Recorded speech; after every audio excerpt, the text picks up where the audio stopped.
திருவண்ணாமலை மாவட்டத்த 2ஆ பிரிக்கணும். இந்த மாவட்டத்துக்கு சிப்காட் வேணும். ஆனா வேணாம். இந்த மாவட்டத்துல இருக்கிற தென்பண்ணையும், பாலாறையும் இணைக்கணும். ஆனா அதுக்கான முட்டுக்கட்டையா என்னென்னலாம் இருக்கு? இது எல்லாத்தையும் பாமக தலைவர் அன்புமணி ராமதாஸ் எப்படியெல்லாம் சொல்லியிருக்காரு அப்படிங்கிறத கொஞ்சம் விரிவா பாருங்க. திருவண்ணாமலை மாவட்டத்தை பிரிக்க வேண்டும், இரண்டாக பிரிக்க வேண்டும். நிர்வாகத்திற்கு ஏதுவாக தமிழ்நாட்டிலே இரண்டாவது பெரிய மாவட்டம் திருவண்ணாமலை மாவட்டம். 6188 சதுர கிலோமீட்டர். இந்த எல்லையிலிருந்து அந்த எல்லைக்கு போனா 158 கிலோமீட்டர் தூசியிலிருந்து அந்த பக்கம் போனோம்னா போக முடியல மக்களால். இதை பிரித்ததால்தான்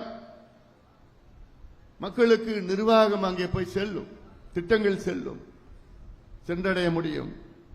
அதே போன்ற இந்த மேல்மாவில சிப்காட் அந்த பகுதியிலே தேவையில்லை, வேண்டாம்.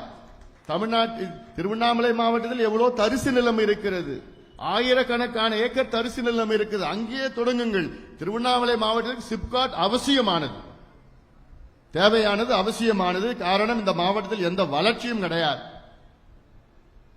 தொழிற்சாலையும் கிடையாது, வானம் பார்த்த பூமி, விவசாயத்தை நம்பி இருக்கின்ற மக்கள். சிப்காட் வேண்டும். ஆனால் விவசாய நிலத்தை பிடுங்கி எடுத்து, முப்போகம் விளைகின்ற அந்த மண்ணை பிடுங்கி எடுத்து அந்த இடத்துல தான் நான் சிப்காட் தொடங்குவேன் பிடிவாதமா இருக்கக்கூடாது, அது தவறு. பாட்டாளி கட்சி ஆட்சிக்கு வந்தான மேல்மாவில சிப்காட் வராது. அடுத்தது வேற என்ன கேட்டீங்க? தென்பெண்ணை ஆற்றையும் பாலாத்தையும் இணைக்கணும். தென்பெண்ணை பாலாத்துல எப்படி இணைப்பீங்கன்னா செய்யாற்று மூலமா இணைக்கணும். துறிஞ்சலாரும் தென்பெண்ணையும் இணைக்கணும். தென்பெண்ணை ஆற்றுல இப்ப கூட சமீபத்தில் வெள்ளம் போச்சு, பாத்தீங்கல்ல, எவ்வளவு பேர் இறந்தாங்க. சாத்தனூர் அணைய திறக்க முடியல. அதுக்கு யாருக்கு அனுமதி வேணுமா?